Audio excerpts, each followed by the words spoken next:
Channel Punjabi ਦੇਖ ਰਹੇ ਦਰਸ਼ਕਾਂ ਦਾ ਪ੍ਰੋਗਰਾਮ ਫਰੰਟ ਲਾਈਨ ਵਿੱਚ ਬਹੁਤ-ਬਹੁਤ ਸਵਾਗਤ। ਦੋਸਤੋ ਹਾਜ਼ਰਾਂ ਅੱਜ ਦੇ ਕੁਝ ਮੁੱਦੇ, ਅੱਜ ਦੀਆਂ ਕੁਝ ਖਬਰਾਂ ਜਿਨ੍ਹਾਂ ਦੇ ਉੱਤੇ ਸਾਰਾ ਦਿਨ ਚਰਚਾ ਹੁੰਦੀ ਰਹੀ। ਕੈਨੇਡਾ ਦੇ ਵਿੱਚ ਵਿਸ਼ਵ ਦੇ ਵਿੱਚ ਜਿਨ੍ਹਾਂ ਖਬਰਾਂ ਨੇ ਧਿਆਨ ਖਿੱਚਿਆ, ਪੂਰੇ ਵਿਸ਼ਵ ਦੇ ਵਿੱਚ ਅੱਜ ਜਿਹੜੀ ਸਭ ਤੋਂ ਵੱਧ ਜਿਸ ਗੱਲਬਾਤ ਬਾਰੇ ਚਰਚਾ ਚੱਲ ਰਹੀ ਆ ਉਹ ਰੂਸ ਤੇ ਯੂਕਰੇਨ ਦਾ ਮਾਮਲਾ। ਅਸੀਂ ਵੀ ਲਗਭਗ ਰੋਜ਼ ਹੀ ਤੁਹਾਡੇ ਨਾਲ ਇਸ ਮਾਮਲੇ ਦੇ ਉੱਤੇ ਗੱਲਬਾਤ ਕਰਦੇ ਹਾਂ। ਇਸ ਮਾਮਲੇ ਦੇ ਉੱਤੇ ਲਗਾਤਾਰ ਅਪਡੇਟਸ ਆ ਰਹੀਆਂ। ਮਾਮਲਾ ਇਹ ਹੈ ਕਿ ਇਹ ਟੈਂਸ਼ਨ ਲਗਾਤਾਰ ਵੱਧਦੀ ਜਾ ਰਹੀ ਆ, ਲੜਾਈ ਲੱਗਣ ਦੇ ਚਾਂਸਸ ਕਾਫੀ ਜ਼ਿਆਦਾ ਵੱਧ ਰਹੇ ਨੇ। ਹੁਣ ਅਸਲ ਦੇ ਵਿੱਚ ਰੂਸ ਪਹਿਲ ਕਰ ਚੁੱਕਿਆ। ਅਮਰੀਕਾ ਦੀ ਰੂਸ ਨੂੰ ਸਿੱਧੀ ਜਾਂ ਨਾਟੋ ਦੇਸ਼ਾਂ ਦੀ ਰੂਸ ਨੂੰ ਸਿੱਧੀ ਵਾਰਨਿੰਗ ਸੀ ਕਿ ਜੇ ਤੁਸੀਂ ਅੱਗੇ ਵਧੇ ਤਾਂ ਅਸੀਂ ਯੂਕਰੇਨ ਦਾ ਸਾਥ ਦੇਵਾਂਗੇ। ਸਿੱਧੇ ਜਾਂ ਅਸਿੱਧੇ ਤਰੀਕੇ ਨਾਲ ਇਸ ਵੇਲੇ ਰੂਸ ਅੱਗੇ ਵੱਧ ਚੁੱਕਿਆ ਹੈ। ਵਲਾਦੀਮੀਰ ਪੁਤਿਨ ਨੇ ਰੂਸ ਦੇ ਵਿੱਚ ਯੂਕਰੇਨ ਦੇ ਵਿੱਚ ਸੈਨਾ ਭੇਜਣ ਦਾ ਐਲਾਨ ਕਰ ਦਿੱਤਾ ਹੈ। ਐਲਾਨ ਇਸ ਤਰੀਕੇ ਨਾਲ ਕਰ ਦਿੱਤਾ ਆ ਕਿ ਜਿਹੜੀ ਰੂਸ ਨੇ ਪੂਰਬੀ ਯੂਕਰੇਨ ਦੇ ਦੋ ਖੇਤਰ ਨੇ, ਇੱਕ ਡੋਨੈਸਕ ਤੇ ਦੂਜਾ ਲੁੰਗੈਸਕ। ਇਹਨਾਂ ਡੋਨੈਸਕ ਤੇ ਲੁੰਗੈਸਕ ਨੂੰ ਉਹਨਾਂ ਨੇ ਇੰਡੀਪੈਂਡੈਂਟ ਦੇਸ਼ਾਂ ਦਾ ਦਰਜਾ ਦੇ ਦਿੱਤਾ। ਮਾਮਲਾ ਕੀ ਆ, ਰੂਸ ਨੇ ਅਮਰੀਕਾ ਦੇ ਨਾਲ ਸਿੱਧੀ ਲੜਾਈ ਲੜਨ ਦੀ ਬਜਾਏ ਜਾਂ ਯੂਕਰੇਨ ਦੇ ਉੱਤੇ ਸਿੱਧਾ ਹਮਲਾ ਕਰਨ ਦੀ ਬਜਾਏ ਉੱਥੋਂ ਦੇ ਦੋ ਉਹ ਇਲਾਕੇ ਜਿਨ੍ਹਾਂ ਵਿੱਚ ਯੂਕਰੇਨ ਦੇ ਬਾਗੀ ਪਹਿਲਾਂ ਹੀ ਕਾਫੀ ਸਰਗਰਮ ਸੀ, ਜਿਹੜੇ ਯੂਕਰੇਨ ਦੇ ਨਾਲ ਪਹਿਲਾਂ ਹੀ ਲੜਾਈ ਲੜ ਰਹੇ ਸੀ, ਉਹਨਾਂ ਦੋਵਾਂ ਦੀ ਮਦਦ ਕਰਨ ਦਾ ਐਲਾਨ ਕਰ ਦਿੱਤਾ। ਅਤੇ ਉਹਨਾਂ ਦੋਵਾਂ ਦੀ ਮਦਦ ਦਾ ਮਤਲਬ ਆ ਕਿ ਜਿਹੜਾ ਡੋਨੈਟਸਕ ਤੇ ਪੀਪਲਜ਼ ਰਿਪਬਲਿਕ ਲਿਓਂਗੈਸਕ, ਇਹਨਾਂ ਦੋਹਾਂ ਨੂੰ ਉਹਨੇ ਕਿਹਾ ਵੀ ਇਹ ਦੋਵੇਂ ਇੰਡੀਪੈਂਡੈਂਟ ਕੰਟਰੀਜ਼ ਨੇ, ਇੰਡੀਪੈਂਡੈਂਟ ਦੇਸ਼ ਆ, ਇਹਨਾਂ ਦਾ ਯੂਕਰੇਨ ਦੇ ਨਾਲ ਕੋਈ ਲੈਣਾ ਦੇਣਾ ਨਹੀਂ। ਹੁਣ ਜੇ ਉਹ ਯੂਕਰੇਨ ਦੇ ਦੋ ਖੇਤਰਾਂ ਨੂੰ, ਲਿੰਗੁਇਸਟ ਪੀਪਲ ਰਿਪਬਲਿਕ ਤੇ ਡੋਨੈਸਕ ਪੀਪਲ ਰਿਪਬਲਿਕ ਨੂੰ ਇੰਡੀਪੈਂਡੈਂਟ ਖੇਤਰ ਵਜੋਂ ਮਾਨਤਾ ਦੇ ਰਿਹਾ ਆ, ਤਾਂ ਇਸ ਦਾ ਸਿੱਧਾ ਮਤਲਬ ਆ ਕਿ ਅੱਜ ਯੂਕਰੇਨ ਦੇ ਰੂਸ ਦੇ ਬਾਰਡਰ ਨਾਲ ਲੱਗਦੇ ਇਹਨਾਂ ਦੋ ਇਲਾਕਿਆਂ ਨੂੰ ਇੰਡੀਪੈਂਡੈਂਟ ਬਣਾ ਦਿੱਤਾ ਆ, ਤਾਂ ਕੱਲ੍ਹ ਨੂੰ ਉਹ ਹੋਰ ਥਾਵਾਂ ਦੇ ਉੱਤੋਂ ਵੀ ਕਰ ਸਕਦਾ। ਅਤੇ ਯੂਕਰੇਨ ਦੇ ਵਿੱਚ ਜਿਹੜੇ ਬਾਗੀ ਨੇ ਉਹਨਾਂ ਨੂੰ ਕਿਸੇ ਨਾ ਕਿਸੇ ਤਰ੍ਹਾਂ ਉਤਸ਼ਾਹ ਮਿਲ ਸਕਦਾ। ਹੁਣ ਇਸ ਸਥਿਤੀ ਨੇ ਸਿੱਧਾ ਅਮਰੀਕਾ ਦੇ ਨਾਟੋ ਲਈ ਚੈਲੰਜ ਪੈਦਾ ਕਰ ਦਿੱਤਾ ਕਿ ਇਹ ਅੰਤਰਰਾਸ਼ਟਰੀ ਨਿਯਮਾਂ ਦੀ ਉਲੰਘਣਾ ਆ, ਸਿੱਧੀ ਦੂਜੇ ਦੇਸ਼ ਵਿੱਚ ਦਖਲਅੰਦਾਜ਼ੀ ਆ। ਪਰ ਰੂਸ ਇਹ ਦਖਲਅੰਦਾਜ਼ੀ ਇਸ ਵੇਲੇ ਕਰ ਚੁੱਕਿਆ ਆ। ਨਾਟੋ ਦੇ ਵਿੱਚ ਜੇਕਰ ਇਹ ਯੂਕਰੇਨ ਸ਼ਾਮਲ ਹੁੰਦਾ ਹੈ ਤਾਂ ਸਿੱਧਾ ਉਹਦੇ ਲਈ ਖਤਰਾ ਹੋ ਸਕਦਾ ਹੈ। ਅਤੇ ਯੂਕਰੇਨ ਦੇ ਵਿੱਚ ਜਿੰਨੇ ਹਥਿਆਰ ਇੱਧਰਲੇ ਪਾਸਿਓਂ ਅਮਰੀਕਾ ਵੱਲੋਂ ਗਏ ਆ ਪਿਛਲੇ ਮਹੀਨਿਆਂ ਦੇ ਵਿੱਚ, ਇੱਦਾਂ ਲੱਗਦਾ ਕਿ ਯੂਕਰੇਨ ਪੱਛਮੀ ਹਥਿਆਰਾਂ ਦੇ ਨਾਲ ਭਰ ਚੁੱਕਿਆ।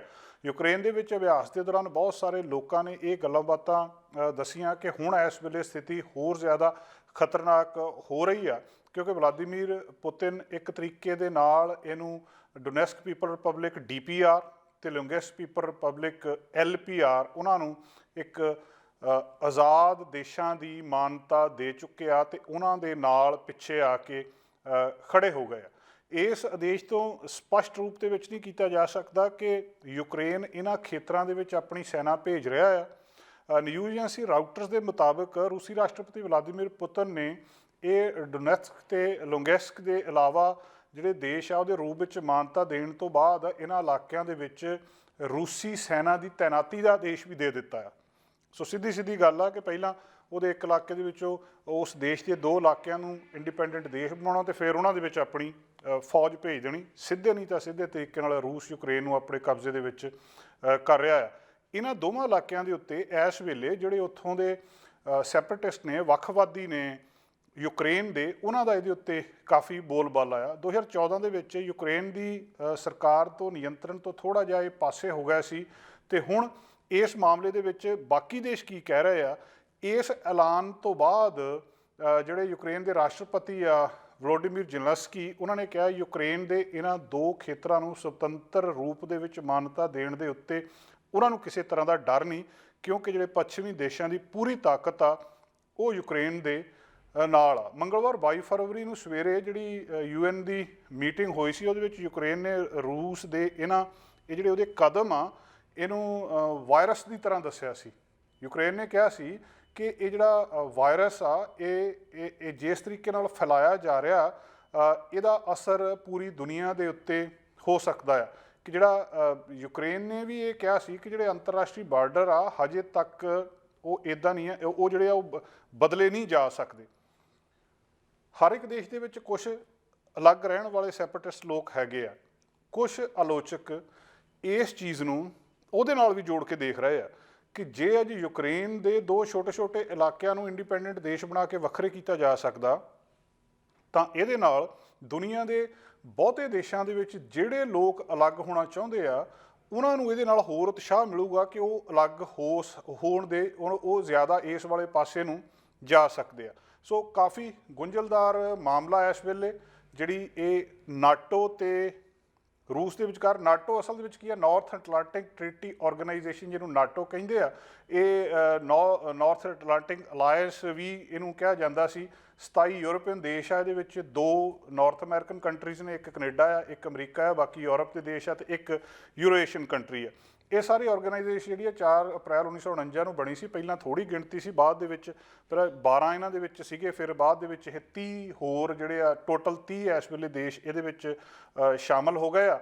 ਤੇ ਨਾਟੋ ਦਾ ਹੈੱਡਕੁਆਟਰ ਜਿਹੜਾ ਬਰਸਲ ਦੇ ਵਿੱਚ ਆ, ਬੈਲਜੀਅਮ ਦੇ ਵਿੱਚ ਆ। ਤੇ ਇਹ ਜਿਹੜਾ 12 ਹੋਰ ਕੰਟਰੀ ਮਿਲ ਕੇ 30 ਕੰਟਰੀ ਹੁਣ ਤੱਕ ਬਣ ਚੁੱਕੇ ਆ। ਤੇ ਬਾਕੀ ਜਿਹੜੇ ਦੇਸ਼ ਆ ਉਹਦੇ ਵਿੱਚ ਰਲਣ ਬਾਰੇ ਗੱਲਬਾਤ ਚੱਲਦੀ ਆ, ਜਿਨ੍ਹਾਂ ਵਿੱਚੋਂ ਕਿ ਯੂਕਰੇਨ ਇੱਕ ਆ, ਜਿਹੜਾ 2022 ਦੇ ਵਿੱਚ 27 ਮਾਰਚ 2022 ਨੂੰ ਮੈਸਡੋਨੀਆ ਵੀ ਇਹਦੇ ਵਿੱਚ ਲੇਟੈਸਟ ਕੰਟਰੀ ਹੈ ਜਿਹੜਾ ਨਾਟੋ ਦੇ ਵਿੱਚ ਰਲਾਇਆ ਗਿਆ ਸੀ। ਪਰ ਬੇਸਿਕਲੀ ਜਿਹੜੀ ਸਭ ਤੋਂ ਵੱਡੀ ਤਾਕਤ ਇਹਦੇ ਵਿੱਚ ਹੈਗੀ ਆ ਉਹ ਅਮਰੀਕਾ ਹੈਗੀ ਆ, ਜਿਹੜਾ ਇਹ ਸਾਰੇ ਕੁਛ ਦੇ ਨਾਲ ਤੇ ਉਹਦੇ ਜਿਹੜੀ ਨਾਲ ਯੂਰਪੀਅਨ ਦੇਸ਼ ਹੈਗੇ ਆ। ਇਸ ਵੇਲੇ ਇਹ ਸਾਰੇ ਮਾਮਲੇ ਨੂੰ ਜਦੋਂ ਲੋਕ ਸਮਝਣ ਦਾ ਯਤਨ ਕਰ ਰਹੇ ਆ, ਤਾਂ ਇਹਦੀ ਪੂਰੇ ਦੇ ਪੂਰੀ ਯੂਕਰੇਨ ਰਸ਼ੀਆ ਦੀ ਹਿਸਟਰੀ ਦੇ ਉੱਤੇ ਨਿਗਾਹ ਜਾ ਰਹੀ ਆ। ਰੂਸ ਸਰਕਾਰ ਦੀਆਂ 2 ਟੁਕ ਮੰਗਾਂ ਆ ਕਿ ਨਾਟੋ ਯੂਕਰੇਨ ਨੂੰ ਆਪਣਾ ਮੈਂਬਰ ਬਣਾਉਣ ਦੀਆਂ ਸਾਰੀਆਂ ਪ੍ਰਪੋਜ਼ਲ ਨੂੰ ਰਿਜੈਕਟ ਕਰ ਦੇਵੇ, ਉਹ ਇਹਨੂੰ ਆਪਣਾ ਮੈਂਬਰ ਨਾ ਬਣਾਵੇ, ਅਸੀਂ ਅੱਗੇ ਨਹੀਂ ਜਾਂਦੇ। ਦੂਜਾ ਇਹ ਕਹਿੰਦੇ ਆ ਕਿ ਪੂਰਬੀ ਯੂਰਪ ਵਿੱਚੋਂ ਜਿਹੜੇ ਬਹੁਤ ਸਾਰੇ ਉਹ ਯੂਰਪੀਅਨ ਕੰਟਰੀਜ਼ ਜਿਨ੍ਹਾਂ ਦੀ ਸਰਹੱਦ ਰੂਸ ਦੇ ਨਾਲ ਲੱਗਦੀ ਆ, ਉੱਥੋਂ ਨਾਟੋ ਦੀਆਂ ਫੌਜਾਂ ਨੂੰ ਵਾਪਸ ਬੁਲਾ ਲਵੇ ਤੇ ਸਾਡੇ ਜਿਹੜੇ ਇਹ ਫੌਜੀ ਅੱਡੇ ਆ ਇਹ ਖਾਲੀ ਕਰ ਦੇਵੇ।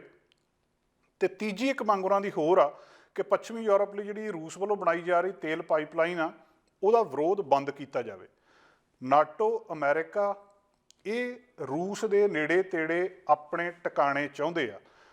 ਬਹੁਤ ਜਦੋਂ ਪਿੱਛੇ ਜਾ ਕੇ ਦੇਖਦੇ ਹਾਂ, ਜਦੋਂ ਦਸੰਬਰ 91 ਦੇ ਵਿੱਚ ਇਹ ਰੂਸ ਢਹਿ ਢੇਰੀ ਹੁੰਦਾ ਆ, ਉਸ ਵੇਲੇ ਇਹ ਕਾਫੀ ਹੱਦ ਤੱਕ ਸਮੀਕਰਨਾਂ ਬਦਲੀਆਂ ਆ। ਜਿਹੜਾ ਰੂਸ ਆ ਇਹ ਅਮਰੀਕਾ ਤੇ ਪੱਛਮੀ ਯੂਰਪ ਦੇ ਦੇਸ਼ਾਂ ਦੇ ਲਈ ਇਸ ਥਾਂ ਦੇ ਉੱਪਰ ਆਪਣੇ ਆਰਥਿਕ, ਸਿਆਸੀ ਤੇ ਕਈ ਹਿੱਤਾਂ ਦੇ ਲਈ ਕਾਫੀ ਮਹੱਤਵਪੂਰਨ ਮੰਨਿਆ ਜਾ ਰਿਹਾ ਹੈ। ਹੁਣ ਅਮਰੀਕਾ ਉਸ ਮਾਮਲੇ ਦੇ ਵਿੱਚ ਕਿਉਂ ਦਖਲ ਦੇ ਰਿਹਾ ਆ? ਇੱਕ ਤਾਂ ਇਹ ਆ ਕਿ ਕਿਉਂਕਿ ਡੈਮੋਕ੍ਰੇਸੀ ਹਰ ਥਾਂ ਦੇ ਉੱਤੇ ਅਮਰੀਕਾ ਚਾਹੁੰਦਾ ਹੋਵੇ, ਕਿਸੇ ਦੇਸ਼ ਦੇ ਨਾਲ ਧੱਕਾ ਨਾ ਹੋਵੇ। ਜਿਹੜੇ ਅੰਤਰਰਾਸ਼ਟਰੀ ਪੱਧਰ ਦੇ ਉੱਤੇ ਸਮਝੌਤੇ ਆ, ਉਹਨਾਂ ਦੇ ਤਹਿਤ ਅਮਰੀਕਾ ਇਸ ਗੱਲ ਦੇ ਲਈ ਉੱਥੋਂ ਦੇ ਯੂਕਰੇਨ ਦੇ ਲੋਕਾਂ ਦੀ ਰਾਖੀ ਦੇ ਲਈ ਉੱਤੇ ਦਖਲ ਦੇ ਰਿਹਾ। ਦੂਜੇ ਪਾਸੇ ਇਹ ਦੱਸਿਆ ਜਾ ਰਿਹਾ ਹੈ ਕਿ ਇਹ ਟਕਰਾਅ ਬਹੁਤ ਪੁਰਾਣਾ ਆ। ਦਸੰਬਰ 1991 ਦੇ ਵਿੱਚ ਜਦੋਂ ਸੋਵੀਅਤ ਯੂਨੀਅਨ ਖੰਡਾ ਹੁੰਦਾ ਆ, ਉਹਦੇ ਤੋਂ ਬਾਅਦ ਯੂਕਰੇਨ ਤੇ ਰੂਸ ਵੱਖਰੇ ਵੱਖਰੇ ਦੇਸ਼ਾਂ ਵਜੋਂ ਦੋਵੇਂ ਵਜੂਦ ਰੱਖਣ ਲੱਗ ਜਾਂਦੇ ਆ। ਉਹਦੇ ਤੋਂ ਬਾਅਦ ਰੂਸ ਦਾ ਕੁਦਰਤੀ ਤੌਰ 'ਤੇ ਯੂਕਰੇਨ ਦੇ ਉੱਤੇ ਭਾਰੀ ਕੰਟਰੋਲ ਸੀ, ਪਰ ਯੂਕਰੇਨ ਦੇ ਵਿੱਚ ਰਾਜ ਕਰਨ ਵਾਲੇ ਸੀ ਉਹ ਰੂਸ ਨੂੰ ਛੱਡ ਕੇ ਪੱਛਮੀ ਯੂਰਪ ਦੇ ਦੇਸ਼ਾਂ ਦੇ ਨਾਲ ਆਪਣੀ ਸਾਂਝ ਜ਼ਿਆਦਾ ਰੱਖ ਰਹੇ ਸੀ ਤੇ ਇੱਥੋਂ ਦੇ ਨੇੜੇ ਦੇ ਰਿਸ਼ਤੇ ਬਣਾ ਰਹੇ ਸੀ। ਸੋ ਹੌਲੀ ਹੌਲੀ ਉਹਦੇ ਤੋਂ ਬਾਅਦ ਅਮਰੀਕਾ, ਜਦੋਂ ਕਿ ਰੂਸ ਵੱਡੀ ਤਾਕਤ ਨਹੀਂ ਰਿਹਾ ਸੀ, ਅਮਰੀਕਾ ਨੂੰ ਯੂਕਰੇਨ ਦੇ ਨੇੜੇ ਹੋਣ ਦੀ ਬਹੁਤੀ ਲੋੜ ਨਹੀਂ ਸਮਝੀ ਜਾਂਦੀ ਸੀ ਕਿਉਂਕਿ ਉਹ ਵੱਡੀ ਤਾਕਤ ਨਹੀਂ ਰਿਹਾ। ਪਰ ਜਿੱਦਾਂ ਜਿੱਦਾਂ ਹੌਲੀ ਹੌਲੀ ਉਹ ਦੁਬਾਰਾ ਵੱਡੀ ਤਾਕਤ ਵਜੋਂ ਉੱਭਰਨਾ ਸ਼ੁਰੂ ਹੋਇਆ, ਤਾਂ ਫਿਰ ਇਹ ਗੱਲਬਾਤ ਜ਼ਿਆਦਾ ਵਿਗੜ ਗਈ। 2003 ਦੇ ਵਿੱਚ ਹਾਲਾਤ ਰੂਸ ਤੇ ਯੂਕਰੇਨ ਦੇ ਉਦੋਂ ਬਦਲ ਗਏ ਸੀ ਜਦੋਂ ਅਚਨਚੇਤੀ ਯੂਕਰੇਨ ਨੇ ਤੁਜਲਾ ਟਾਪੂ ਆ ਉੱਥੇ ਉਹਦੇ ਕਰਸ ਦੇ ਵਿੱਚ ਇੱਕ ਬੰਨ੍ਹ ਦੀ ਸਾਰੀ ਸ਼ੁਰੂ ਕਰ ਦਿੱਤੀ ਸੀ। ਬਾਅਦ ਵਿੱਚ ਬੰਨ੍ਹ ਦੀ ਸਾਰੀ ਰੋਕ ਦਿੱਤੀ ਗਈ, ਜਿੱਥੋਂ ਇਹ ਗੱਲਬਾਤ ਕਾਫੀ ਜ਼ਿਆਦਾ ਵਧੀ ਆ। 2004 ਦੇ ਵਿੱਚ ਰਾਸ਼ਟਰਪਤੀ ਚੋਣਾਂ ਹੁੰਦੀਆਂ ਤੇ ਰੂਸੀ ਸਰਕਾਰ ਜਿਹੜੇ ਉਮੀਦਵਾਰ ਨੂੰ ਚਾਹੁੰਦੀ ਆ ਉਹ ਹਾਰ ਜਾਂਦਾ ਆ। ਯੂਸ਼ਚੈਂਕੋ ਰਾਸ਼ਟਰਪਤੀ ਬਣ ਜਾਂਦਾ ਆ, ਜਿਹੜਾ ਰੂਸ ਦਾ ਯੂਕਰੇਨ ਦੇ ਵਿੱਚ ਦਖਲ ਘਟਾਉਣ ਦੇ ਲਈ ਪੱਛਮੀ ਦੇਸ਼ਾਂ, ਨਾਟੋ, ਅਮਰੀਕਾ, ਇਹਨਾਂ ਸਾਰਿਆਂ ਦੇ ਨਾਲ ਸਾਂਝ ਬਣਾਉਂਦਾ ਆ, ਜਿੱਥੋਂ ਫਿਰ ਇਹ ਸਾਂਝ ਜਿਹੜੀ ਹੌਲੀ ਹੌਲੀ ਅੱਗੇ ਵੱਧਦੀ ਆ ਤੇ ਇੱਥੇ ਤੱਕ ਪਹੁੰਚ ਜਾਂਦੀ ਆ। ਜਿਹੜਾ ਰੂਸ ਦਾ ਯੂਕਰੇਨ ਦੇ ਨਾਲ ਲੜਾਈ ਆ, ਇਹਦਾ ਫਾਇਦਾ ਸਿੱਧਾ ਅਮਰੀਕਾ ਨੂੰ ਵੀ ਹੁੰਦਾ। 2008 ਦੇ ਵਿੱਚ ਅਮਰੀਕਾ ਦੇ ਵਿੱਚ ਜਦੋਂ ਰਾਸ਼ਟਰਪਤੀ ਜਾਰਜ ਬੁਸ਼ ਸੀਗੇ, ਉਹਨਾਂ ਨੇ ਯੂਕਰੇਨ ਨੂੰ ਨਾਟੋ ਦਾ ਮੈਂਬਰ ਬਣਾਉਣ ਦੇ ਲਈ ਦੱਸਦੇ ਆ ਕਿ ਕੁਝ ਯਤਨ ਕੀਤੇ ਪਰ ਪੂਰੇ ਨਹੀਂ ਹੋਏ। 13 ਦੇ ਵਿੱਚ ਫਿਰ ਯੂਕਰੇਨ ਨੂੰ ਨਾਟੋ ਦਾ ਮੈਂਬਰ ਬਣਾਉਣ ਦੀ ਪ੍ਰਕਿਰਿਆ ਚੱਲੀ ਪਰ ਇਹ ਨਹੀਂ ਹੋਈ। ਨਾਟੋ ਜਿਹਦੇ ਵਿੱਚ ਕਿ ਵੱਡਾ ਦੇਸ਼ ਅਮਰੀਕਾ ਆ, ਉਹ ਆਪਣੇ ਮੈਂਬਰ ਰੂਸ ਦੇ ਬਾਰਡਰ ਦੇ ਆਲੇ ਦੁਆਲੇ ਬਣਾਉਣਾ ਚਾਹੁੰਦਾ। ਜਿਹੜੇ 5 ਨਾਟੋ ਦੇ ਮੈਂਬਰ ਆ, ਜਿਹਦੇ 'ਚ ਨਾਰਵੇ, ਐਸਟੋਨੀਆ, ਲੈਟਵੀਆ, ਲਿਥੂਏਨੀਆ ਤੇ ਪੋਲੈਂਡ, ਇਹਨਾਂ 5 ਦੇਸ਼ਾਂ ਦੇ ਬਾਰਡਰ ਰੂਸ ਦੇ ਨਾਲ ਲੱਗਦੇ ਆ ਤੇ ਰੂਸ ਦੇ ਨਾਲ ਸਭ ਤੋਂ ਵੱਡਾ ਬਾਰਡਰ ਜਿਹੜਾ ਯੂਕਰੇਨ ਦਾ ਲੱਗਦਾ ਹੈ। ਇਸੇ ਕਰਕੇ ਇਹ ਗੱਲਬਾਤ ਚੱਲਦੀ ਆ ਕਿ ਜੇ ਇਹ ਯੂਕਰੇਨ ਨੂੰ ਨਾਟੋ ਦੇ ਵਿੱਚ ਸ਼ਾਮਲ ਕਰ ਲਿਆ ਜਾਂਦਾ, ਹਾਲਾਂਕਿ ਨਾਟੋ ਵੱਲੋਂ ਇਨਕਾਰ ਕਰ ਕੀਤਾ ਗਿਆ ਕਿ ਇਦਾਂ ਦੀ ਕੋਈ ਸੰਭਾਵਨਾ ਨਹੀਂ ਹੈ, ਕਿਉਂਕਿ ਉਹ ਉਹਨਾਂ ਮਾਪਦੰਡਾਂ ਦੇ ਉੱਤੇ ਪੂਰਾ ਹੀ ਨਹੀਂ ਉਤਰਦਾ ਯੂਕਰੇਨ ਜਿਹਦੇ ਨਾਲ ਉਹਨੂੰ ਨਾਟੋ ਦੇ ਵਿੱਚ ਸ਼ਾਮਲ ਕਰ ਲਿਆ ਜਾਵੇ। ਜੇ ਕਰ ਲਿਆ ਜਾਂਦਾ ਤਾਂ ਰੂਸ ਨੂੰ ਸਾਰੇ ਪਾਸਿਓਂ ਇੱਕ ਵੱਡੀ ਤਾਕਤ ਨੂੰ ਘੇਰਿਆ ਜਾ ਸਕਦਾ। ਕਿਤੇ ਨਾ ਕਿਤੇ ਜਿਹੜੇ ਲਗਾਤਾਰ ਹਥਿਆਰ ਉੱਥੇ ਭੇਜੇ ਜਾ ਰਹੇ ਆ, ਉਹਦਾ ਵੀ ਜ਼ਿਕਰ ਆਉਂਦਾ ਆ ਕਿ ਇਹ ਹਥਿਆਰ ਜਿਹੜੀ ਵਿਕਰੀ ਆ ਉਹ ਵੀ ਇੱਕ ਵੱਡਾ ਫੈਕਟਰ ਇਹਦੇ ਵਿੱਚ ਹੈਗਾ ਆ। ਦੱਸਦੇ ਆ ਕਿ 2014 ਤੋਂ ਪਹਿਲਾਂ ਵੀ 20 ਕਰੋੜ ਅਮਰੀਕੀ ਡਾਲਰ ਹਰ ਸਾਲ ਯੂਕਰੇਨ ਨੂੰ ਅਮਰੀਕਾ ਮਦਦ ਦਿੰਦਾ ਸੀ, ਫੌਜੀ ਮਦਦ ਵੀ ਉਪਲਬਧ ਕਰਾਉਂਦਾ ਸੀ। 14 ਤੋਂ ਬਾਅਦ ਜਦੋਂ ਰੂਸ ਥੋੜ੍ਹਾ ਜਿਹਾ ਫੇਰ ਜ਼ਿਆਦਾ ਉੱਠਣਾ ਸ਼ੁਰੂ ਹੋ ਗਿਆ, ਉਹਨੇ ਕ੍ਰੀਮੀਆ ਅਤੇ ਡੋਨਬਾਸ ਦੇ ਇਲਾਕੇ ਦੇ ਉੱਤੇ ਹਮਲਾ ਕੀਤਾ, ਤਾਂ ਇਹ ਜਿਹੜੀ ਰਾਸ਼ੀ ਸੀ ਇਹਨੂੰ ਫਿਰ 3 ਗੁਣਾ ਵਧਾ ਦਿੱਤਾ ਗਿਆ ਜਿਹੜੀ ਅਮਰੀਕਾ ਯੂਕਰੇਨ ਨੂੰ ਦਿੰਦਾ ਸੀ। ਫਿਰ ਉਹਦੇ ਤੋਂ ਬਾਅਦ ਇਹ ਕਹਿੰਦੇ ਕਾਫੀ ਕੁਛ ਉਹਨਾਂ ਨੂੰ ਦਿੱਤਾ ਗਿਆ, ਜਿਹਦੇ ਵਿੱਚ ਸਨਾਈਪਰ ਬੰਦੂਕਾਂ, ਗ੍ਰਨੇਡ ਜਿਹੜੇ ਸੀਗੇ, ਲਾਂਚਰ, ਟੈਂਕ ਵਿਰੋਧੀ ਮਿਸਾਈਲਾਂ, ਇਹ ਸਾਰਾ ਕੁਛ ਇਹਦੇ ਵਿੱਚ ਸ਼ਾਮਲ ਸੀ। ਇਸ ਵੇਲੇ ਸਥਿਤੀ ਲਗਾਤਾਰ ਬਦਲ ਰਹੀ ਆ। ਕਿਸੇ ਨਾ ਕਿਸੇ ਤਰ੍ਹਾਂ ਇਹ ਜਿਹੜੀਆਂ ਪਾਬੰਦੀਆਂ ਹੁਣ ਰੂਸ ਦੇ ਉੱਤੇ ਲੱਗਣਗੀਆਂ, ਇਹ ਜੰਗ ਲੱਗਦੀ ਆ ਜਾਂ ਨਹੀਂ ਲੱਗਦੀ, ਕਿਸੇ ਤਰ੍ਹਾਂ ਟਾਲੀ ਜਾ ਸਕਦੀ ਆ। ਰੂਸ ਨੇ ਸਿੱਧੇ ਨਹੀਂ ਤਾਂ ਅਸਿੱਧੇ ਰੂਪ ਦੇ ਵਿੱਚ ਯੂਕਰੇਨ ਦੇ ਇਲਾਕਿਆਂ ਦੇ ਉੱਤੇ ਆਪਣਾ ਕਬਜ਼ਾ ਕਰਨਾ ਸ਼ੁਰੂ ਕਰ ਦਿੱਤਾ। ਕੱਲ੍ਹ ਅੰਤਰਰਾਸ਼ਟਰੀ ਮਾਂ ਬੋਲੀ ਦਿਵਸ ਸੀ। ਦੁਨੀਆ ਦੇ ਵੱਖ-ਵੱਖ ਇਲਾਕਿਆਂ ਦੇ ਵਿੱਚ ਲੋਕਾਂ ਨੇ ਆਪਣੀ ਮਾਂ ਬੋਲੀ ਦੇ ਦਿਨ ਨੂੰ ਮਨਾਇਆ, ਆਪਣੀ ਮਾਂ ਬੋਲੀ ਦੀ ਮਹੱਤਤਾ ਬਾਰੇ ਗੱਲਾਂ ਬਾਤਾਂ ਹੋਈਆਂ। ਇਸ ਦਿਨ ਇੱਕ ਕਈ ਤਰ੍ਹਾਂ ਦੇ ਜਿਹੜੇ ਸਵਾਲ ਵੀ ਸਾਹਮਣੇ ਆਏ ਆ, ਚਾਹੇ ਉਹ ਸੋਸ਼ਲ ਮੀਡੀਆ ਦੇ ਨੇ, ਚਾਹੇ ਲੋਕਾਂ ਦੇ ਨੇ। ਸਭ ਤੋਂ ਵੱਡਾ ਇੱਕ ਸਵਾਲ ਇਹ ਆ ਕਿ ਵਿਅਕਤੀ ਦੀ ਮਾਂ ਬੋਲੀ ਕਿਹੜੀ ਹੁੰਦੀ ਆ। ਥੋੜ੍ਹਾ ਜਿਹਾ ਸਮਾਂ ਪਹਿਲਾਂ ਜਦੋਂ ਬਹੁਤੇ ਲੋਕ ਇੱਕ ਥਾਂ ਤੋਂ ਦੂਜੀ ਥਾਂ ਦੇ ਉੱਤੇ ਨਹੀਂ ਗਏ ਸੀ, ਤਾਂ ਇਹ ਸਵਾਲ ਦਾ ਜਵਾਬ ਬੜਾ ਸਿੱਧਾ ਮੰਨਿਆ ਜਾਂਦਾ ਸੀ ਕਿ ਜਿਹੜੀ ਭਾਸ਼ਾ, ਜਿਹੜੀ ਬੋਲੀ ਕਿਸੇ ਵਿਅਕਤੀ ਦੀ ਮਾਂ ਬੋਲਦੀ ਆ, ਉਹੀ ਉਹਦੀ ਮਾਂ ਬੋਲੀ ਹੁੰਦੀ ਆ। ਜਾਂ ਇੱਦਾਂ ਕਹਿ ਲਓ, ਇੱਕ ਵਿਅਕਤੀ ਇੱਕ ਥਾਂ ਦੇ ਉੱਤੇ ਉਹਦਾ ਜਨਮ ਹੁੰਦਾ ਸੀ, ਉੱਥੇ ਸਾਰੇ ਲੋਕ ਇੱਕੋ ਹੀ ਬੋਲੀ ਬੋਲਦੇ ਸੀ, ਉਹੀ ਬੋਲੀ ਉਹ ਸਿੱਖਦਾ ਸੀ ਅਤੇ ਉਹੀ ਉਹਦੀ ਅਤੇ ਸਾਰਿਆਂ ਦੀ ਮਾਂ ਬੋਲੀ ਬਣ ਜਾਂਦੀ ਸੀ। ਪਰ ਹੁਣ ਹਾਲਾਤ ਬਦਲ ਚੁੱਕੇ ਆ। ਹਾਲਾਤ ਬਦਲਣ ਦੇ ਨਾਲ ਮਾਂ ਬੋਲੀ ਕਿਹੜੀ ਆ, ਇਹਦੇ ਉੱਤੇ ਵੀ ਸਵਾਲ ਉੱਠਣੇ ਸ਼ੁਰੂ ਹੋ ਗਏ ਆ ਕਿ ਇੱਕ ਕੈਨੇਡਾ ਦੇ ਵਿੱਚ ਪੰਜਾਬੀ ਪਰਿਵਾਰ ਵਿੱਚ ਜਨਮੇ ਬੱਚੇ ਦੀ ਮਾਂ ਬੋਲੀ ਪੰਜਾਬੀ ਹੋਊਗੀ ਜਾਂ ਅੰਗਰੇਜ਼ੀ ਹੋਊਗੀ, ਜਾਂ ਜਿਹੜਾ ਇੱਕ ਵਿਅਕਤੀ ਕਿਸੇ ਹੋਰ ਸਟੇਟ 'ਚੋਂ ਭਾਰਤ ਦੇ ਵਿੱਚ ਯੂਪੀ ਜਾਂ ਬਿਹਾਰ ਤੋਂ ਆ ਕੇ ਪੰਜਾਬ ਦੇ ਵਿੱਚ ਰਹਿਣ ਲੱਗ ਜਾਂਦਾ, ਉਹਦੇ ਬੱਚਿਆਂ ਦਾ ਜਨਮ ਪੰਜਾਬ ਦੇ ਵਿੱਚ ਹੋ ਰਿਹਾ, ਕੀ ਉਹਨਾਂ ਦੀ ਮਾਂ ਬੋਲੀ ਪੰਜਾਬੀ ਹੋਊਗੀ ਜਾਂ ਹਿੰਦੀ ਹੋਊਗੀ? ਇਹਦੇ ਬਾਰੇ ਵੱਖ-ਵੱਖ ਵਿਦਵਾਨਾਂ ਦੇ ਜਿਹੜੇ ਵੱਖ-ਵੱਖ ਵਿਚਾਰ ਨੇ। ਮਾਂ ਬੋਲੀ ਦੀ ਮਹੱਤਤਾ ਦਿਨੋਂ ਦਿਨ, ਇਹਦੀ ਇੰਪੋਰਟੈਂਸ ਦੇ ਉੱਤੇ ਜ਼ਿਆਦਾ ਗੱਲ ਹੋ ਰਹੀ ਹੈ, ਕਿਉਂਕਿ ਲੋਕ ਆਪਣੀ ਭਾਸ਼ਾ ਨੂੰ ਬਚਾਉਣਾ ਚਾਹੁੰਦੇ ਆ। ਹਰ 2 ਹਫ਼ਤੇ ਬਾਅਦ ਦੁਨੀਆ ਤੋਂ ਇੱਕ ਭਾਸ਼ਾ ਖਤਮ ਹੋ ਜਾਂਦੀ ਆ, ਐਕਸਟਿੰਕਟ ਹੋ ਜਾਂਦੀ ਆ। ਜਿਹੜੀਆਂ ਇਸ ਵੇਲੇ 231 ਦੇ ਕਰੀਬ ਕਹਿੰਦੇ ਭਾਸ਼ਾਵਾਂ ਕੰਪਲੀਟਲੀ ਖਤਮ ਹੋ ਚੁੱਕੀਆਂ, ਅਤੇ ਜਿਹੜੀਆਂ 2400 ਦੇ ਕਰੀਬ ਦੁਨੀਆ ਦੇ ਵਿੱਚ ਭਾਸ਼ਾਵਾਂ ਨੇ, ਉਹ ਇਸ ਵੇਲੇ ਖਤਰੇ ਦੇ ਵਿੱਚ ਨੇ, ਕਿਸੇ ਵੇਲੇ ਵੀ ਖਤਮ ਹੋ ਸਕਦੀਆਂ ਨੇ। ਮਸਲਾ ਮਾਂ ਬੋਲੀ ਕਿਹੜੀ ਆ? ਇੱਥੇ ਕੈਨੇਡਾ ਦੇ ਵਿੱਚ ਜਨਮੇ ਬੱਚਿਆਂ ਦੀ, ਪੰਜਾਬੀ ਪਰਿਵਾਰਾਂ ਦੇ ਵਿੱਚ ਜਨਮੇ ਬੱਚਿਆਂ ਦੀ ਮਾਂ ਬੋਲੀ ਕਿਹੜੀ ਆ? ਇਹ ਕਿਹਾ ਜਾਂਦਾ ਕਿ ਮਾਂ ਬੋਲੀ ਜ਼ਰੂਰੀ ਨਹੀਂ ਉਹ ਬੋਲੀ ਹੋਵੇ ਜਿਹੜੀ ਕਿਸੇ ਬੱਚੇ ਦੀ ਮਾਂ ਬੋਲ ਰਹੀ ਆ। ਇਹ ਹਰ ਵਾਰੀ ਜ਼ਰੂਰੀ ਨਹੀਂ ਹੁੰਦਾ। ਮਾਂ ਬੋਲੀ ਦਰਅਸਲ ਉੱਥੋਂ ਦੇ ਆਲੇ ਦੁਆਲੇ ਦੀ ਭਾਸ਼ਾ ਆ। ਉਹ ਸਾਰਾ ਜਿਹੜਾ ਆਲਾ ਦੁਆਲਾ ਆ, ਉਹ ਕਿਹੜੀ ਭਾਸ਼ਾ ਬੋਲ ਰਿਹਾ, ਇਹਦੇ ਉੱਤੇ ਵੀ ਨਿਰਭਰ ਕਰਦਾ ਕਿ ਬੱਚੇ ਦੀ ਮਾਂ ਬੋਲੀ ਕਿਹੜੀ ਆ। ਜਦੋਂ ਬੱਚਾ ਵੱਡਾ ਹੋ ਜਾਂਦਾ, ਜਦੋਂ ਉਹਦੇ ਨੂੰ ਸਵਾਲ ਕੀਤਾ ਜਾਂਦਾ ਕਿ ਇਹਦੀ ਮਾਂ ਬੋਲੀ ਕਿਹੜੀ ਆ, ਤਾਂ ਉਹਦੇ ਵਿੱਚ ਵੀ ਕਾਫੀ ਸਾਰੇ ਬਦਲਾਅ ਨਜ਼ਰ ਆਉਂਦੇ ਆ। ਦੱਸਿਆ ਇਹ ਜਾਂਦਾ ਕਿ ਮਾਂ ਬੋਲੀ ਉਹ ਪਹਿਲੀ ਭਾਸ਼ਾ ਆ ਜਿਹੜੀ ਭਾਸ਼ਾ ਬੱਚਾ ਆਪਣੇ ਘਰ ਦੇ ਵਿੱਚ ਸਭ ਤੋਂ ਪਹਿਲਾਂ ਸਿੱਖਦਾ ਆ, ਅਤੇ ਜਦੋਂ ਵੱਡਾ ਹੋ ਜਾਂਦਾ ਉਹ ਉਸ ਵੇਲੇ ਵੀ ਉਹ ਭਾਸ਼ਾ ਸਮਝਦਾ ਅਤੇ ਬੋਲਦਾ ਆ, ਉਹ ਬੋਲੀ ਨੂੰ ਉਹਦੀ ਮਾਂ ਬੋਲੀ ਕਿਹਾ ਜਾਂਦਾ। ਉਦਾਹਰਨ ਵਜੋਂ, ਜੇ ਕੈਨੇਡਾ ਦੇ ਵਿੱਚ ਰਹਿੰਦੇ ਪੰਜਾਬੀ ਪਰਿਵਾਰ ਦੇ ਵਿੱਚ ਜਨਮਿਆ ਬੱਚਾ ਬਚਪਨ ਦੇ ਘਰ ਵਿੱਚ ਪੰਜਾਬੀ ਬੋਲਦਾ ਆ, ਸਿੱਖਦਾ ਆ, ਅਤੇ ਵੱਡਾ ਜਦੋਂ ਹੋ ਜਾਂਦਾ ਉਹਦੇ ਤੋਂ ਬਾਅਦ ਵੀ ਉਹ ਭਾਸ਼ਾ ਨੂੰ ਭੁੱਲਦਾ ਨਹੀਂ, ਯਾਦ ਰੱਖਦਾ, ਤਾਂ ਉਸ ਬੱਚੇ ਦੀ ਮਾਂ ਬੋਲੀ ਪੰਜਾਬੀ ਮੰਨੀ ਜਾਂਦੀ ਆ। ਜੇ ਉਹ ਘਰ ਦੇ ਵਿੱਚ ਅੰਗਰੇਜ਼ੀ ਬੋਲਦਾ ਆ, ਬਚਪਨ ਤੋਂ ਹੀ ਉਹ ਸਕੂਲਾਂ ਦੇ ਵਿੱਚ ਅੰਗਰੇਜ਼ੀ ਆ, ਪੰਜਾਬੀ ਨਹੀਂ ਬੋਲਦਾ, ਅਤੇ ਵੱਡਾ ਹੋ ਕੇ ਵੀ ਉਹ ਪੰਜਾਬੀ ਨਹੀਂ ਸਮਝਦਾ, ਤਾਂ ਉਸ ਬੱਚੇ ਦੀ ਮਾਂ ਬੋਲੀ ਅੰਗਰੇਜ਼ੀ ਮੰਨੀ ਜਾਊਗੀ, ਭਾਵੇਂ ਕਿ ਉਹਦਾ ਜਨਮ ਪੰਜਾਬੀ ਬੋਲਦੇ ਪਰਿਵਾਰ ਦੇ ਵਿੱਚ ਹੋਇਆ। ਬਹੁਤ ਵਾਰੀ ਘਰ ਦੇ ਵਿੱਚ ਇਸ ਤਰੀਕੇ ਨਾਲ ਹੁੰਦਾ ਆ ਕਿ ਆਲੇ ਦੁਆਲੇ ਦੇ ਮਾਹੌਲ ਤੋਂ ਬੱਚੇ ਪੰਜਾਬੀ ਬੋਲਣੀ ਛੱਡ ਜਾਂਦੇ ਆ, ਉਹਨਾਂ ਦੀ ਮਾਂ ਬੋਲੀ ਦੱਸਦੇ ਆ ਕਿ ਵਿਦਵਾਨ ਦੱਸਦੇ ਆ ਕਿ ਉਹ ਮਾਂ ਬੋਲੀ ਅੰਗਰੇਜ਼ੀ ਮੰਨੀ ਜਾਂਦੀ ਹੈ। ਇਹ ਵੀ ਦੱਸਿਆ ਜਾ ਰਿਹਾ ਕਿ ਜੇ ਬੱਚਾ ਪਰਿਵਾਰ ਦੇ ਵਿੱਚ ਬਚਪਨ ਦੇ ਵਿੱਚ ਦੋਵੇਂ ਭਾਸ਼ਾਵਾਂ ਸਿੱਖਦਾ ਆ, ਉਹ ਅੰਗਰੇਜ਼ੀ ਵੀ ਸਿੱਖ ਰਿਹਾ, ਸਕੂਲ, ਕਾਰਟੂਨ, ਆਲਾ ਦੁਆਲਾ ਸਾਰਾ ਕੁਛ ਅੰਗਰੇਜ਼ੀ ਵਿੱਚ ਆ, ਘਰ ਦੇ ਵਿੱਚ ਪੰਜਾਬੀ ਵੀ ਬੋਲੀ ਜਾ ਰਹੀ ਆ, ਤਾਂ ਇਹ ਵੀ ਹੋ ਸਕਦਾ ਕਿ ਉਹਦੀਆਂ ਮਾਂ ਬੋਲੀਆਂ 2 ਹੋਣ। ਵੱਡਾ ਹੋ ਕੇ ਉਹਨੂੰ ਜਦੋਂ ਜੇ ਉਹ ਦੋਵੇਂ ਭਾਸ਼ਾਵਾਂ ਬਰਾਬਰ ਨਾਲ ਬੋਲਦਾ ਆ, ਬਰਾਬਰ ਸਮਝਦਾ ਆ, ਤਾਂ ਉਹਦੀਆਂ ਦੋ ਮਾਂ ਬੋਲੀਆਂ ਹੋ ਸਕਦੀਆਂ। ਉਹਦੀ ਮਾਂ ਬੋਲੀ ਪੰਜਾਬੀ ਵੀ ਹੋਊਗੀ ਤੇ ਉਹਦੀ ਮਾਂ ਬੋਲੀ ਅੰਗਰੇਜ਼ੀ ਵੀ ਹੋਊਗੀ। ਇੱਕ ਹੋਰ ਦੱਸਿਆ ਜਾਂਦਾ ਕਿ ਜੇ ਬੱਚਾ ਬਚਪਨ ਦੇ ਵਿੱਚ ਦੋਵੇਂ ਭਾਸ਼ਾਵਾਂ ਸਿੱਖਦਾ, ਕਈ ਵਾਰੀ ਇੱਥੇ ਜਨਮੇ ਬੱਚੇ ਬਚਪਨ ਦੇ ਵਿੱਚ ਦਾਦੇ ਦਾਦੀ ਦੇ ਨੇੜੇ ਰਹਿਣ ਕਰਕੇ ਪੰਜਾਬੀ ਜ਼ਿਆਦਾ ਬੋਲਦੇ ਆ, ਜ਼ਿਆਦਾ ਸਮਝਦੇ ਆ, ਉਹਦੇ ਤੋਂ ਬਾਅਦ ਉਹ ਪੰਜਾਬੀ ਨੂੰ ਛੱਡ ਜਾਂਦੇ ਆ। ਜੇ ਉਹ ਬਚਪਨ ਦੇ ਵਿੱਚ ਦੋਵੇਂ ਭਾਸ਼ਾਵਾਂ ਬੋਲਦਾ ਆ, ਸਮਝਦਾ ਆ, ਸਿੱਖਦਾ ਆ, ਵੱਡਾ ਹੋ ਕੇ ਉਹਨਾਂ ਦੇ ਵਿੱਚੋਂ ਇੱਕ ਭਾਸ਼ਾ ਦੀ ਜ਼ਿਆਦਾ ਵਰਤੋਂ ਕਰਦਾ, ਭਾਵ ਅੰਗਰੇਜ਼ੀ ਜ਼ਿਆਦਾ ਬੋਲਣ ਲੱਗ ਜਾਂਦਾ, ਪੰਜਾਬੀ ਨਹੀਂ ਬੋਲਦਾ, ਤਾਂ ਉਹਦੀ ਮਾਂ ਬੋਲੀ ਵੀ ਉਹਦੀ ਮਾਂ ਬੋਲੀ ਜਿਹੜੀ ਆ ਉਹ ਅੰਗਰੇਜ਼ੀ ਮੰਨੀ ਜਾਊਗੀ। ਇਸ ਮਾਮਲੇ ਦੇ ਵਿੱਚ ਵੱਖ-ਵੱਖ ਵਿਦਵਾਨਾਂ ਦੇ ਵੱਖ-ਵੱਖ ਵਿਚਾਰ ਨੇ, ਕਿਉਂਕਿ ਜੇ ਬੱਚਾ ਇੱਕ ਭਾਸ਼ਾ ਨੂੰ ਬਚਪਨ ਦੇ ਵਿੱਚ ਸਿੱਖਦਾ ਆ, ਸਿੱਖਣ ਤੋਂ ਬਾਅਦ ਉਹ ਵੱਡਾ ਹੋ ਕੇ ਉਹਨੂੰ ਭੁੱਲ ਜਾਂਦਾ ਆ, ਤਾਂ ਉਹਦੀ ਮਾਂ ਬੋਲੀ ਫਿਰ ਉਹਦੀ ਸੈਕੰਡ ਲੈਂਗੁਏਜ ਹੋਊਗੀ। ਜੇ ਇੱਕ ਭਾਸ਼ਾ ਨੂੰ ਉਹ ਬੋਲਣੀ ਸਿੱਖਦਾ ਆ, ਆਮ ਤੌਰ 'ਤੇ ਇੱਦਾਂ ਹੁੰਦਾ ਨਹੀਂ, ਪਰ ਵੱਡਾ ਹੋ ਕੇ ਉਹਦੀ ਵਰਤੋਂ ਨਹੀਂ ਕਰਦਾ, ਉਹਨੂੰ ਭੁੱਲ ਜਾਂਦਾ ਆ, ਤਾਂ ਜਿਹੜੀ ਸੈਕੰਡ ਲੈਂਗੁਏਜ ਉਹਨੇ ਬਾਅਦ ਦੇ ਵਿੱਚ ਸਿੱਖੀ ਆ ਉਹ ਉਹਦੀ ਮਾਂ ਬੋਲੀ ਹੋਊਗੀ। ਜਿਹੜੇ ਅੱਜ ਦੇ ਸਮੇਂ ਦੇ ਵਿੱਚ ਥੋੜ੍ਹਾ ਜਿਹਾ ਇਹ ਗੁੰਝਲਦਾਰ ਸਵਾਲ, ਬਹੁਤ ਸਾਰੇ ਲੋਕ ਇਹ ਸਵਾਲ ਕਰ ਰਹੇ ਆ ਕਿ ਇੱਥੇ ਦੇ ਬੱਚਿਆਂ ਦੀ ਮਾਂ ਬੋਲੀ ਪੰਜਾਬੀ ਨਹੀਂ ਹੋ ਸਕਦੀ। ਕੈਨੇਡਾ ਦੇ ਵਿੱਚ ਜਾਂ ਕਿਸੇ ਵੀ ਬਾਹਰਲੇ ਦੇਸ਼ ਦੇ ਵਿੱਚ ਜਨਮੇ ਬੱਚਿਆਂ ਦੀ ਮਾਂ ਬੋਲੀ ਅੰਗਰੇਜ਼ੀ ਹੀ ਹੋਣੀ ਆ, ਕਿਉਂਕਿ ਆਲਾ ਦੁਆਲਾ ਅੰਗਰੇਜ਼ੀ ਆ। ਨਹੀਂ, ਜੇ ਉਹ ਬਚਪਨ ਦੇ ਵਿੱਚ ਉਹਨੂੰ ਪੰਜਾਬੀ ਸਿਖਾਈ ਜਾਂਦੀ ਹੈ ਅਤੇ ਵੱਡਾ ਹੋ ਕੇ ਵੀ ਉਹ ਪੰਜਾਬੀ ਸਮਝਦਾ ਬੋਲਦਾ ਆ, ਤਾਂ ਉਹਦੀ ਮਾਂ ਬੋਲੀ ਪੰਜਾਬੀ ਹੋ ਸਕਦੀ ਆ। ਪੰਜਾਬੀ ਬੋਲੀ, ਇਹਦੇ ਬਾਰੇ ਕੱਲ੍ਹ ਬਹੁਤ ਸਾਰੀਆਂ ਗੱਲਾਂ ਬਾਤਾਂ ਹੋਈਆਂ, ਬਹੁਤ ਸਾਰੇ ਵਿਦਵਾਨਾਂ ਨੇ ਆਪਣੇ ਆਪਣੇ ਵੱਖ-ਵੱਖ ਪਲੇਟਫਾਰਮਸ ਦੇ ਉੱਤੇ ਵਿਚਾਰ ਦਿੱਤੇ ਆ। 13-14 ਕਰੋੜ ਦੁਨੀਆ ਦੇ ਵਿੱਚ ਲੋਕ ਪੰਜਾਬੀ ਬੋਲਦੇ ਆ, 10 ਕਰੋੜ ਜਿਹੜੇ ਉਹ ਪਾਕਿਸਤਾਨ ਦੇ ਵਿੱਚ ਆ, 3 ਕਰੋੜ ਦੇ ਕਰੀਬ ਭਾਰਤ ਦੀ ਪੰਜਾਬ ਦੇ ਵਿੱਚ ਆ, ਅਤੇ 1 ਕਰੋੜ ਦੇ ਕਰੀਬ ਜਿਹੜੇ ਆ ਉਹ ਬਾਹਰ, ਜਿੱਦਾਂ ਕਿ ਆਪਾਂ ਇੱਥੇ ਕੈਨੇਡਾ ਦੇ ਵਿੱਚ ਵਸੇ ਆ, ਇਸ ਤਰ੍ਹਾਂ ਆਏ ਆ। ਭਾਸ਼ਾਵਾਂ ਨੂੰ ਖਤਰਾ ਵੀ ਹੁੰਦਾ, ਭਾਸ਼ਾਵਾਂ ਨੂੰ ਬਚਾਉਣ ਦੀ ਲੋੜ ਵੀ ਹੁੰਦੀ ਆ। ਯੂਨੈਸਕੋ ਨੇ ਜਿਹੜਾ ਇਹ ਇੰਟਰਨੈਸ਼ਨਲ ਮਦਰ ਲੈਂਗੁਏਜ ਡੇ ਵੀ ਇਸੇ ਕਰਕੇ ਰੱਖਿਆ ਕਿ ਸਾਰੇ ਲੋਕ ਆਪਣੀ ਆਪਣੀ ਮਾਂ ਬੋਲੀ ਨੂੰ ਬਚਾ ਸਕਣ। ਬਹੁਤ ਸਾਰੀਆਂ ਦੁਨੀਆ ਦੇ ਵਿੱਚ ਪ੍ਰਸਿੱਧ ਭਾਸ਼ਾਵਾਂ ਹੋਈਆਂ ਜਿਹੜੀਆਂ ਹੌਲੀ ਹੌਲੀ ਅਲੋਪ ਹੋ ਜਾਂਦੀਆਂ।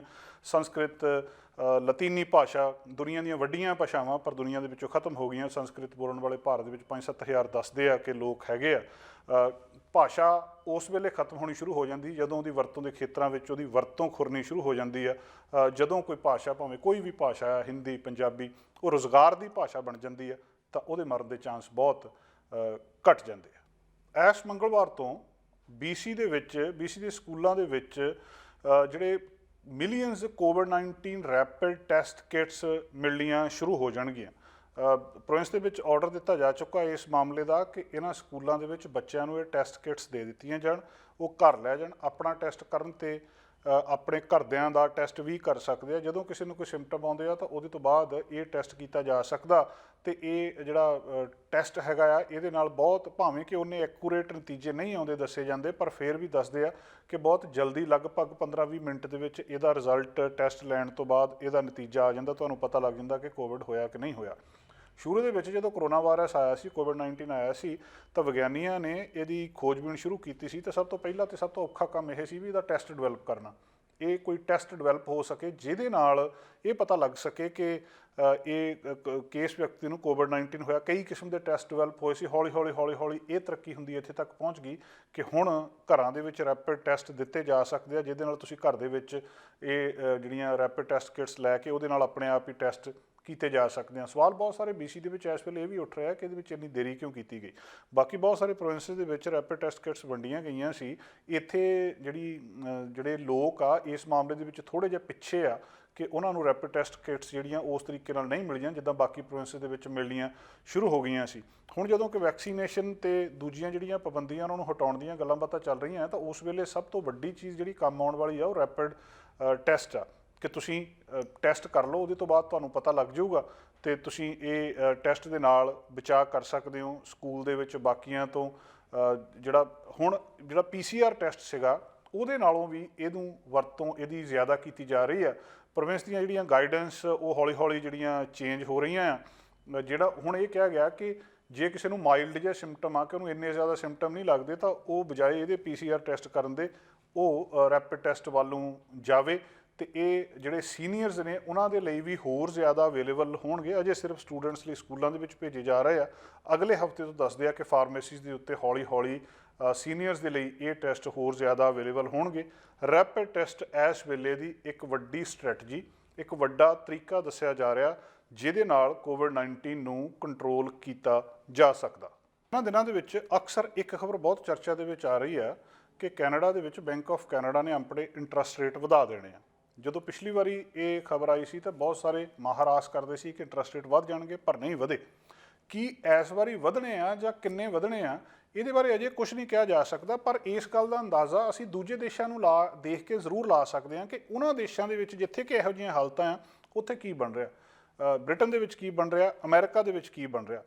ਅਮਰੀਕਾ ਤੋਂ ਇੱਕ ਖਬਰ ਆ ਰਹੀ ਆ, ਜਿਹੜੇ ਫੈਡਰਲ ਰਿਜ਼ਰਵ ਗਵਰਨਰ ਨੇ ਉੱਥੋਂ ਦੇ, ਉਹਨਾਂ ਨੇ ਅੱਜ ਇਹ ਸੂਚਨਾ ਦਿੱਤੀ ਆ ਕਿ ਅਸੀਂ ਇੰਟਰਸਟ ਰੇਟ ਵਧਾਉਣੇ ਆ। ਇਸ ਗੱਲ ਦੀ ਆਸ ਹੀ ਸੀ ਕਿ ਮੰਨਿਆ ਜਾਂਦਾ ਅਮਰੀਕਾ ਦੇ ਵਿੱਚ 3-4 ਵਾਰੀ ਇਸ ਸਾਲ ਦੇ ਵਿੱਚ ਇੰਟਰਸਟ ਰੇਟ ਵਧਣੇ ਆ, ਪਰ ਇੱਥੇ ਜਿਹੜੀ ਨਵੀਂ ਗੱਲ ਉਹਨਾਂ ਨੇ ਇਹ ਦੱਸੀ ਆ ਕਿ ਅਸੀਂ ਇੰਟਰਸਟ ਰੇਟ ਜਿਹੜੇ ਉਹ ਕੁਆਟਰ ਪੁਆਇੰਟ ਨਹੀਂ ਵਧਾਉਣੇ, ਅਸੀਂ ਇਹਨੂੰ ਹਾਫ ਪੁਆਇੰਟ ਵੀ ਵਧਾ ਸਕਦੇ ਹਾਂ ਜਦੋਂ ਹੀ ਅਗਲੀ ਸਾਡੀ ਮਾਰਚ ਦੇ ਵਿੱਚ ਮੀਟਿੰਗ ਹੁੰਦੀ ਆ। ਇਸ ਗੱਲ ਨੇ ਲੋਕਾਂ ਨੂੰ ਥੋੜ੍ਹਾ ਜਿਹਾ ਚਿੰਤਾ ਦੇ ਵਿੱਚ ਜ਼ਰੂਰ ਪਾ ਦਿੱਤਾ ਕਿ ਜੇ ਅਮਰੀਕਾ ਦੇ ਵਿੱਚ ਜਿਹੜਾ ਫੈਡਰਲ ਰਿਜ਼ਰਵ ਆ ਉਹ ਇਹਨੂੰ 0.5 ਵਧਾ ਰਿਹਾ ਹੈ, ਜਾਣੀ ਕਿ 0.5% ਵਧਾ ਰਿਹਾ ਆ, ਤਾਂ ਇਸੇ ਚੀਜ਼ ਨੂੰ ਕੈਨੇਡਾ ਵੀ ਫੋਲੋ ਕਰ ਸਕਦਾ ਹੈ ਜਾਂ ਇੱਥੇ ਵੀ ਇੱਦਾਂ ਹੋ ਸਕਦਾ ਹੈ। ਹਾਲਾਂਕਿ ਇਹਦੀ ਸੰਭਾਵਨਾ ਇੰਨੀ ਨਹੀਂ ਆ, ਪਰ ਫਿਰ ਵੀ ਆਮ ਤੌਰ ਦੇ ਉੱਤੇ ਹੁੰਦਾ ਕੀ ਆ ਕਿ ਜਿਹੜੀ ਕੁਆਟਰ ਪੁਆਇੰਟ, ਜਿਹੜੀ ਟ੍ਰੈਡੀਸ਼ਨਲ ਤਰੀਕਾ ਹੈ ਇੰਟਰਸਟ ਰੇਟ ਵਧਾਉਣ ਦਾ, ਕੁਆਟਰ ਪੁਆਇੰਟ ਵਧਾਇਆ ਜਾਂਦਾ ਹੈ ਤੇ ਫਿਰ ਜਦੋਂ ਅਗਲੀ ਮੀਟਿੰਗ ਹੁੰਦੀ ਕੁਛ ਮਹੀਨਿਆਂ ਬਾਅਦ ਫਿਰ ਕੁਆਟਰ ਪੁਆਇੰਟ ਵਧਾਇਆ ਜਾਂਦਾ। ਐਸੇ ਤਰ੍ਹਾਂ ਕਰਕੇ ਫਿਰ ਸਾਲ ਦੇ ਵਿੱਚ 1-ਅੱਧਾ% ਇਹ ਇੰਟਰਸਟ ਰੇਟ ਵੱਧਦੇ ਆ। ਦੁਨੀਆ ਦੇ ਵੱਖ-ਵੱਖ ਦੇਸ਼ਾਂ ਦੇ ਵਿੱਚ ਇਹੀ ਪਾਲਿਸੀ ਅਪਣਾਈ ਜਾਂਦੀ ਹੈ। ਅਮਰੀਕਾ ਵੱਖਰਾ ਕੰਮ ਕਰ ਰਿਹਾ ਕਿ ਇੱਕੋ ਵਾਰੀ ਦੇ ਵਿੱਚ ਉਹ 0.5% ਇਹਨੂੰ ਵਧਾ ਰਿਹਾ ਹੈ, ਜਿਹੜਾ ਕਿ ਇੱਕ ਬਹੁਤ ਵੱਡਾ ਦੱਸਿਆ ਜਾ ਰਿਹਾ ਹੈ ਕਿ ਹਾਫ ਪੁਆਇੰਟ ਇਨਕਰੀਜ਼ ਜਿਹੜਾ federal benchmark short term interest rate ਆ ਉਹਨੂੰ ਵਧਾਇਆ ਜਾਊਗਾ। ਤਾਂ ਇਹ ਮਹਿੰਗਾਈ ਜਿਸ ਤਰ੍ਹਾਂ ਕੈਨੇਡਾ ਦੇ ਵਿੱਚ ਆ ਉਸੇ ਤਰ੍ਹਾਂ ਅਮਰੀਕਾ ਦੇ ਵਿੱਚ ਆ। ਇਸੇ ਕਰਕੇ ਲਗਭਗ ਸਾਰੀ ਦੁਨੀਆ ਦੇ ਹਾਲਤ ਇਸ ਵੇਲੇ ਇੱਕੋ ਜਿਹੇ ਨੇ। 7.5% ਜਨਵਰੀ ਦੇ ਵਿੱਚ ਪਿਛਲੇ 40 ਸਾਲਾਂ ਦੇ ਵਿੱਚ ਅਮਰੀਕਾ ਦੇ ਵਿੱਚ ਇੰਨੀ ਮਹਿੰਗਾਈ ਨਹੀਂ ਹੋਈ ਜਿੰਨੀ ਇਸ ਵੇਲੇ ਆ। ਉਹਨੂੰ ਰੋਕਣ ਦਾ ਇੱਕੋ ਇੱਕ ਤਰੀਕਾ, ਇਹਦੇ 'ਤੇ ਵੀ ਡਿਬੇਟ ਹੋ ਰਿਹਾ ਆ ਕਿ ਜਿਹੜਾ ਕੁਇਕਲੀ ਇੰਟਰਸਟ ਰੇਟ ਵਧਾ ਦਿੱਤੇ ਜਾਣ। ਜੇ ਇੰਟਰਸਟ ਰੇਟ ਜਿਹੜੇ ਵਧਾ ਦਿੱਤੇ ਜਾਣਗੇ ਉਹਦੇ ਨਾਲ ਕੁਦਰਤੀ ਤੌਰ 'ਤੇ ਲੋਕ ਨਹੀਂ ਬੋਰੋ ਕਰਨਗੇ, ਜ਼ਿਆਦਾ ਚੀਜ਼ਾਂ ਨਹੀਂ ਖਰੀਦਣਗੇ, ਮਾਰਕੀਟ ਦੇ ਵਿੱਚ ਚੀਜ਼ਾਂ ਜ਼ਿਆਦਾ ਹੋਣਗੀਆਂ ਅਤੇ ਪਿੱਛੋਂ ਸਪਲਾਈ ਜਿਹੜੀ ਆ ਉਹ ਜ਼ਿਆਦਾ ਹੋ ਜੂਗੀ, ਮੰਗ ਘੱਟ ਜਾਊਗੀ ਤਾਂ ਚੀਜ਼ਾਂ ਦੇ ਰੇਟ ਜਿਹੜੇ ਆ ਕੁਦਰਤੀ ਤੌਰ 'ਤੇ ਥੱਲੇ ਆ ਜਾਣਗੇ। ਇਹ ਤਰੀਕਾ ਦੱਸਿਆ ਜਾ ਰਿਹਾ, ਇਹੀ ਤਰੀਕਾ ਦੁਨੀਆ ਦੇ ਵਿੱਚ ਅਪਣਾਇਆ ਜਾਂਦਾ ਹੈ, ਪਰ 0.25 ਤੋਂ ਸਿੱਧਾ ਹੀ ਜਿਹੜਾ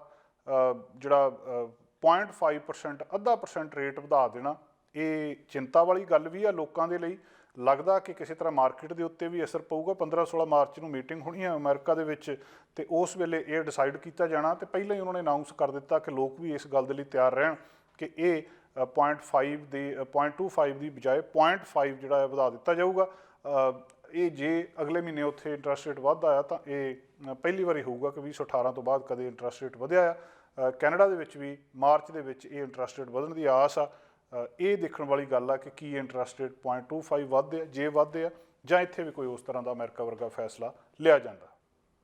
ਕੈਨੇਡਾ ਦੀ ਇਮੀਗ੍ਰੇਸ਼ਨ ਨੂੰ ਲੈ ਕੇ ਹਮੇਸ਼ਾ ਹੀ ਲੋਕ ਕੋਈ ਨਾ ਕੋਈ ਖਬਰ ਸੁਣਨ ਦੇ ਲਈ ਉਤਸੁਕ ਰਹਿੰਦੇ ਆ। ਉਹਨਾਂ ਦਾ ਧਿਆਨ ਕੈਨੇਡਾ ਦੀਆਂ ਇਮੀਗ੍ਰੇਸ਼ਨ ਪਾਲਿਸੀਜ਼ ਦੇ ਵਿੱਚ ਹੁੰਦਾ।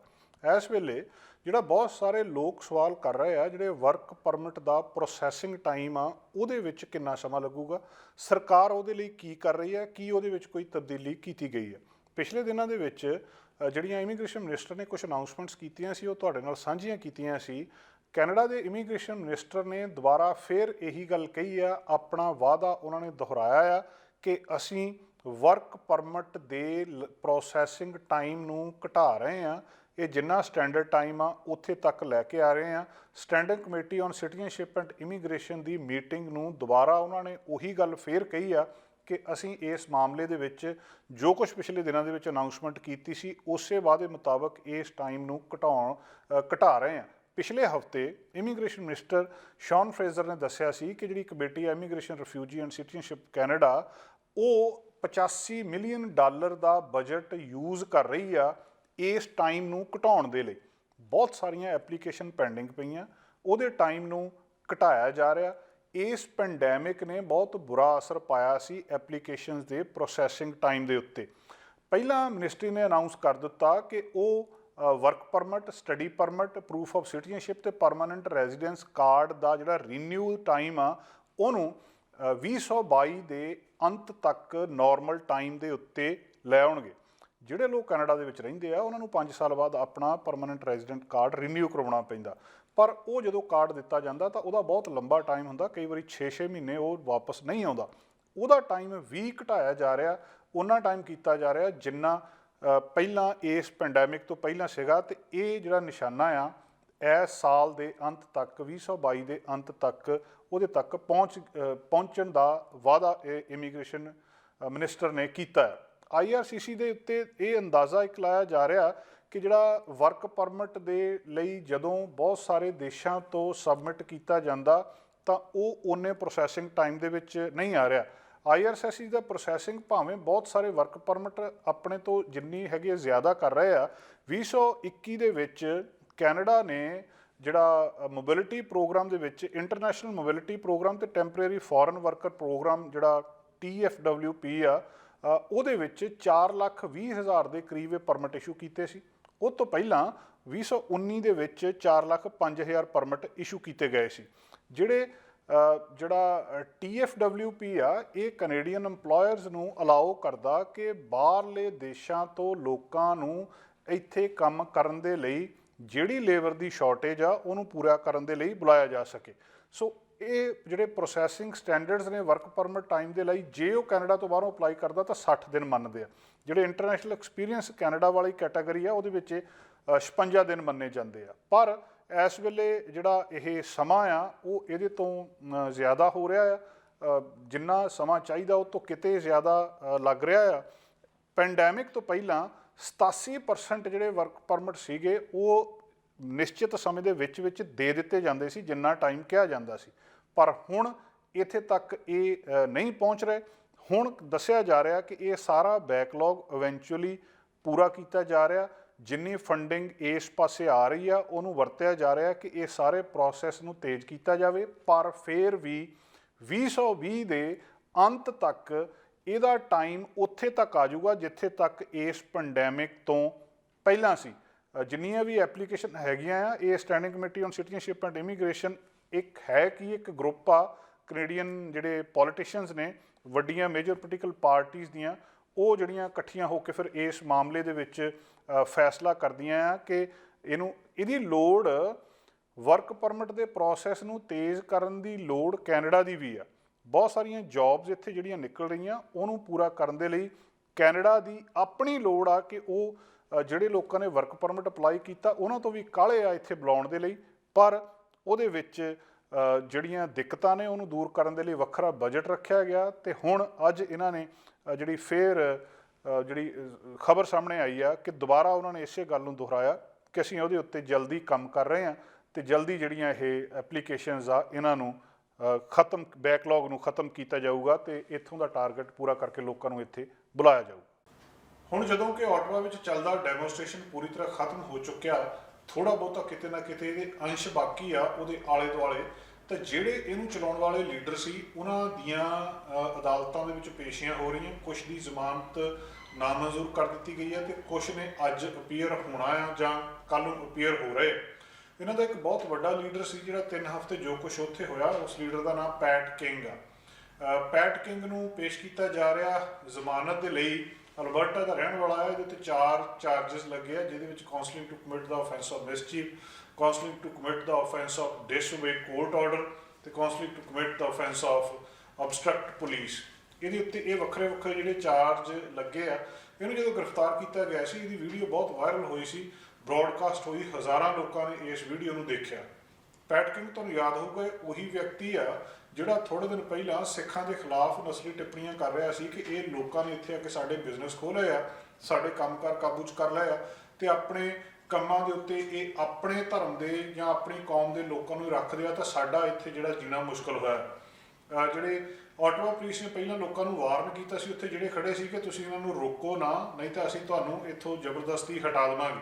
ਆ ਜਿਹੜੀ ਬੇਲ ਹੀਅਰਿੰਗ ਸੀਗੀ ਉਹਦੇ ਵਿੱਚ ਇੱਕ ਇਸ ਵਿਅਕਤੀ ਦੇ ਲਈ $50,000 ਦੀ ਜਿਹੜੀ ਬੇਲ ਆ ਉਹਦੀ ਗੱਲਬਾਤ ਚੱਲੀ ਆ ਤੇ ਕਲਬਰਟਾ ਦੀ ਰਹਿਣ ਵਾਲੀ ਔਰਤ ਇਹਦੇ ਬਿਹਾਫ ਦੇ ਉੱਤੇ ਉਹ $50,000 ਰੱਖ ਰਹੀ ਆ ਵੀ ਇਹ ਮੈਂ ਇਸ ਗੱਲ ਦਾ ਯਕੀਨ ਦਿਵਾਉਣੀ ਆ ਕਿ ਜੇ ਇਹਨੂੰ ਜ਼ਮਾਨਤ ਦਿੱਤੀ ਜਾਂਦੀ ਆ ਤੇ ਕਿਤੇ ਵੀ ਨਹੀਂ ਜਾਊਗਾ, ਭੱਜੂਗਾ ਨਹੀਂ।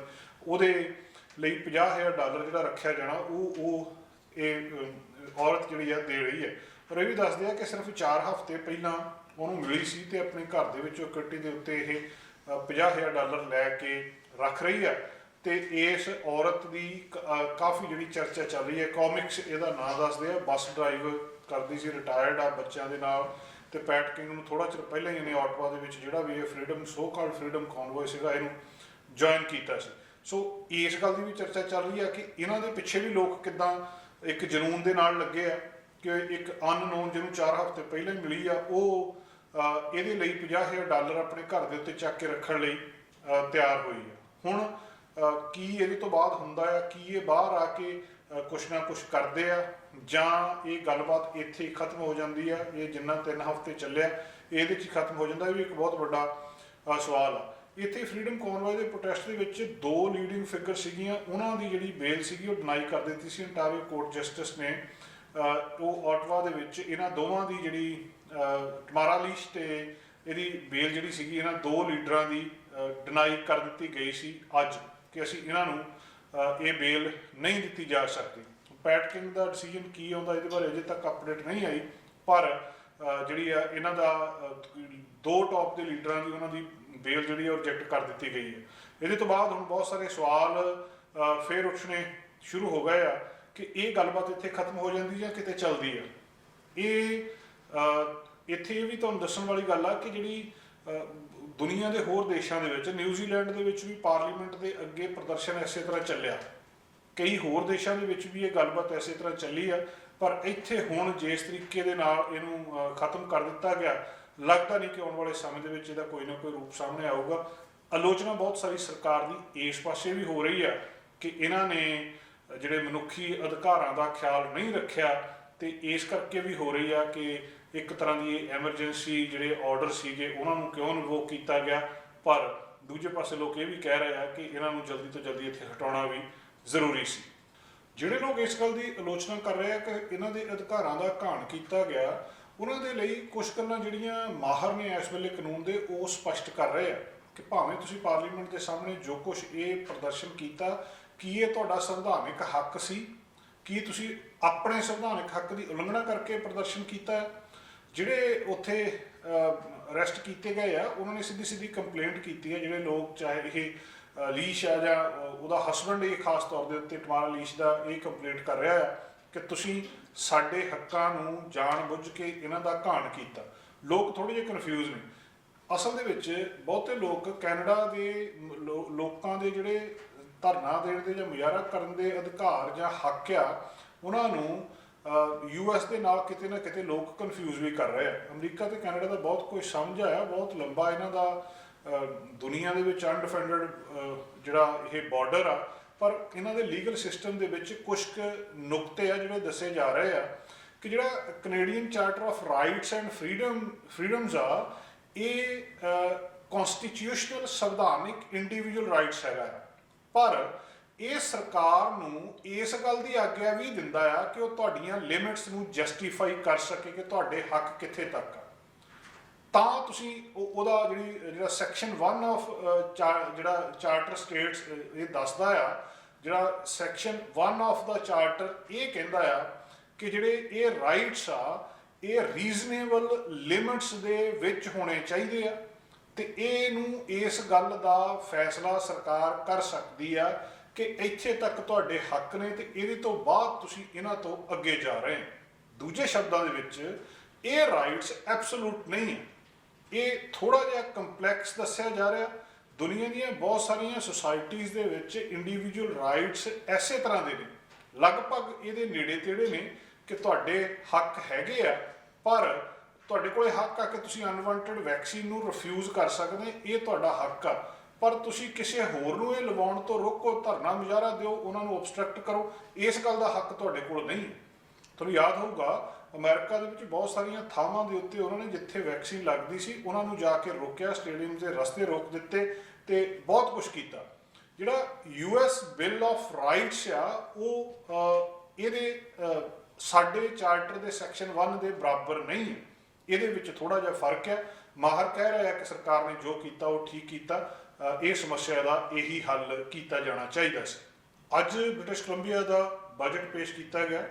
ਇਸ ਬਜਟ ਦੇ ਉੱਤੇ ਬਹੁਤ ਸਾਰੀ ਆਲੋਚਨਾ ਕੀ ਹੁੰਦਾ ਹੈ, ਇਹ ਤਾਂ ਕੱਲ ਤੱਕ ਸਾਡੇ ਸਾਹਮਣੇ ਆਊਗਾ। ਇਹਦੀਆਂ ਬਾਰੀਕੀਆਂ ਤੇ ਡਿਟੇਲ ਦੇ ਵਿੱਚ ਜਦੋਂ ਇਹਦੀ ਮਾਹਰ ਸਟੱਡੀ ਕਰ ਲੈਂਦੇ ਆ, ਬੜੀ ਸਿੱਧੀ ਜੀ ਗੱਲ ਹਰ ਵਾਰੀ ਹੁੰਦੀ ਹੈ ਕਿ ਜਿਹੜੀ ਸਰਕਾਰ ਹੁੰਦੀ ਹੈ ਉਹ ਬਜਟ ਪੇਸ਼ ਕਰਦੀ ਹੈ ਤੇ ਵਿਰੋਧੀ ਧਿਰ ਉਹਦੀ ਆਲੋਚਨਾ ਕਰਦੀ ਹੈ। ਜਦੋਂ ਉਹ ਵਿਰੋਧੀ ਧਿਰ ਦੇ ਵਿੱਚ ਹੁੰਦੀ ਹੈ ਉਹ ਆਲੋਚਨਾ ਕਰਦੀ ਹੈ। ਪਰ ਬਹੁਤ ਸਾਰੇ ਨੁਕਤੇ ਜਿਹੜੇ ਮੋਟੇ-ਮੋਟੇ ਜਿਹੇ ਇਸ ਬਜਟ ਦੇ ਵਿੱਚੋਂ ਸਾਹਮਣੇ ਆ ਰਹੇ ਆ ਕਿ ਜਿਹੜੀਆਂ ਘਰਾਂ ਦੀਆਂ ਕੀਮਤਾਂ ਜਾਂ ਘਰਾਂ ਦੀ ਸੇਲ ਆ, ਇਹ ਸਭ ਤੋਂ ਭਖਦਾ ਮੁੱਦਾ ਇਸ ਬਜਟ ਦੇ ਵਿੱਚ ਰਿਹਾ ਆ। ਅਫੋਰਡੇਬਿਲਟੀ ਇੱਕ ਬਹੁਤ ਵੱਡਾ ਮੁੱਦਾ ਬ੍ਰਿਟਿਸ਼ ਕੋਲੰਬੀਆ ਦੇ ਵਿੱਚ ਰਿਹਾ ਤੇ ਇਹ ਸਾਰਾ ਕੁਝ ਬਜਟ ਦੇ ਵਿੱਚੋਂ ਵੀ ਦਿਸ ਰਿਹਾ। ਹਾਲਾਂਕਿ ਕਿਹਾ ਜਾ ਰਿਹਾ ਕਿ ਏਡੀ ਵੱਡੀ ਗੱਲਬਾਤ ਇਹਨੂੰ ਕਿਸੇ ਤਰ੍ਹਾਂ ਕੰਟਰੋਲ ਕਰਨ ਦੇ ਲਈ ਜੋ ਕੁਝ ਆ ਰਿਹਾ ਹੈ ਉਹ ਸਾਹਮਣੇ ਨਹੀਂ ਆ ਰਿਹਾ। ਬਹੁਤ ਸਾਰੇ ਲੋਕਾਂ ਨੇ ਘਰਾਂ ਦੀ ਸੇਲ ਦੇ ਵਿੱਚੋਂ ਜਿਹੜਾ ਪੈਸਾ ਕਮਾਇਆ, ਸਰਕਾਰ ਨੇ ਵੀ ਪੈਸਾ ਇਹਦੇ ਵਿੱਚੋਂ ਕਮਾਇਆ। ਜਿਹੜੀ ਫਿਗਰ ਬਜਟ ਦੇ ਵਿੱਚ ਦੱਸੀ ਗਈ ਆ 2022 ਦੇ ਵਿੱਚ BC ਸਰਕਾਰ ਨੇ ਫੋਰਕਾਸਟ ਕੀਤਾ ਕਿ 3.2 ਬਿਲੀਅਨ ਜਿਹੜੇ ਪ੍ਰਾਪਰਟੀ ਟ੍ਰਾਂਸਫਰ ਤੋਂ ਕਮਾਊਗਾ। ਸੋ ਜਿਹੜਾ BC ਸਰਕਾਰ 3.2 ਬਿਲੀਅਨ ਪ੍ਰੋਪਰਟੀ ਟੈਕਸ ਤੋਂ ਕਮਾਈ ਇੱਕ ਬਹੁਤ ਵੱਡੀ ਦੱਸੀ ਜਾ ਰਹੀ ਹੈ। ਉਹ ਤੋਂ ਪਿਛਲੇ ਸਾਲ ਦੇ ਵਿੱਚ ਇਹ 3.2 ਬਿਲੀਅਨ ਹੁਣ ਤੇ ਉਹ ਤੋਂ ਪਿਛਲੇ ਸਾਲ 2 ਬਿਲੀਅਨ ਸੀ। ਅੰਦਾਜ਼ਾ ਲਾਇਆ ਜਾ ਸਕਦਾ ਵੀ ਇੱਕ ਸਾਲ ਦੇ ਵਿੱਚ ਕਿੰਨੀ ਜ਼ਿਆਦਾ ਪ੍ਰਾਪਰਟੀ ਬ੍ਰਿਟਿਸ਼ ਕੋਲੰਬੀਆ ਦੇ ਵਿੱਚ ਵਿਕ ਰਹੀ ਹੈ ਤੇ ਉਹਦੇ ਤੋਂ ਜ਼ਿਆਦਾ ਕਿੰਨੀ ਜ਼ਿਆਦਾ ਆਮਦਨ ਸਰਕਾਰ ਨੂੰ ਹੋ ਰਹੀ ਹੈ। ਸੋ ਜਿੱਥੇ ਲੋਕਾਂ ਨੇ ਪੈਸਾ ਬਣਾਇਆ ਰੀਅਲ estate ਦੇ ਵਿੱਚੋਂ ਸਰਕਾਰ ਨੇ ਵੀ ਇੱਕ ਨਵਾਂ ਜਿਹੜੇ ਪੁਰਾਣੇ ਰਿਕਾਰਡ ਤੋੜ ਦਿੱਤੇ ਆ ਆਪਣਾ ਪੈਸਾ ਕਮਾਉਣ ਦੇ ਵਿੱਚ। ਮਹਿੰਗਾਈ ਇਸ ਵੇਲੇ ਸਿਖਰ ਦੇ ਉੱਤੇ ਗਈ ਹੈ। ਜਿਹੜੀ ਸਪਲਾਈ ਚੇਨ ਆ ਉਹਦੇ ਵਿੱਚ ਸਮੱਸਿਆ ਦੀ ਗੱਲਬਾਤ ਵੀ ਹੋਈ ਹੈ।